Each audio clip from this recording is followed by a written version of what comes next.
Hi guys! So for today's video nga ay gagawa tayo dito ng iced coffee na pwede nating mabenta ng 39 pesos lamang. Swak nakikita ka talaga dito dahil maraming mahilig sa mga iced coffee. Lalong-lalo na kung mura na at masarap pa ang timpla mo, diba? So ito na nga ang una nating gagawin, ang aming milky choco. Bale, naglagay lang ako dito ng 2 scoop ng milk chocolate powder ng Enjoy. Then 100 ml ng hot water. Then mix lang natin ito hanggang sa matunaw nga ang mga powder nito. At gumamit nga ako dito ng 16 ounce na Y-cup at nilagyan ko na ng yellow. Tapos isunod na nga natin itong natimpla nating milk chocolate ng Enjoy. At ang lasa ay itong gata. So bali, inubos ko lang itong 140 ml ng evaporated milk. Pero nakadepende na nga sa inyo guys kung ano nga ba yung brand na gagamitin ninyo. Kaya takpat na nga natin ito para ready na natin ma-serve ang ating milky choco. So ito na nga ang ating ikalawang iced coffee, ang aming macchiato. Bali, same procedure nga lang ito guys. So naglagay din ako ng 2 scoop ng macchiato powder at nilagyan natin ng mainit na tubig. At mix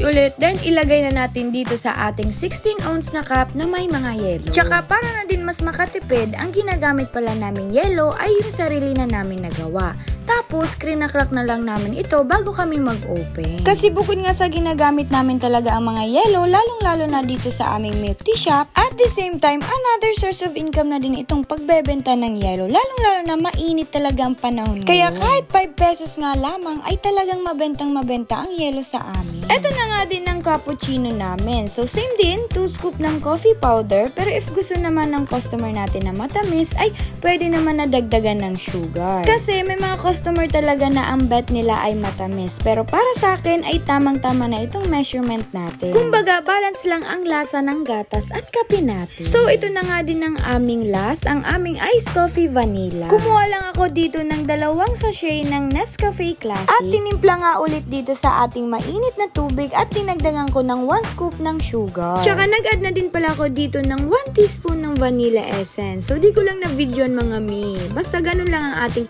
iced coffee vanilla. Tapos, add lang ulit ng evap. If bet nyo naman na mas maganda ang presentation ng iced coffee nyo, ay pwede naman na mauna yung paglagay ng gatas, then sunod na yung coffee, tapos mix. Tsaka if nagtataka kayo kung bakit di ko siya sinisil sa ating sealer machine, ay di lang talaga ako sanay na sinisil ang mga iced coffee. So, mas bet ko pa rin talaga kapag ganito ang mga lids niya. Para naman mala aesthetic at Pinterest ang ating iced coffee, diba? Kaya tsaran, nakagawa na nga tayo dito ng 4 flavors na iced coffee. Na kahit walang coffee machine, ay carry pa din natin magnegosyo nito. Kaya naman, pwede din kayong mag-share guys if ano pa bang flavors ang alam nyo para sa iced coffee natin na pang negosyo. Para na din dagdag ideas na din sa nais magnegosyo ng mga iced coffee, diba? Kaya yun lang guys. Thank you for watching. Bye-bye!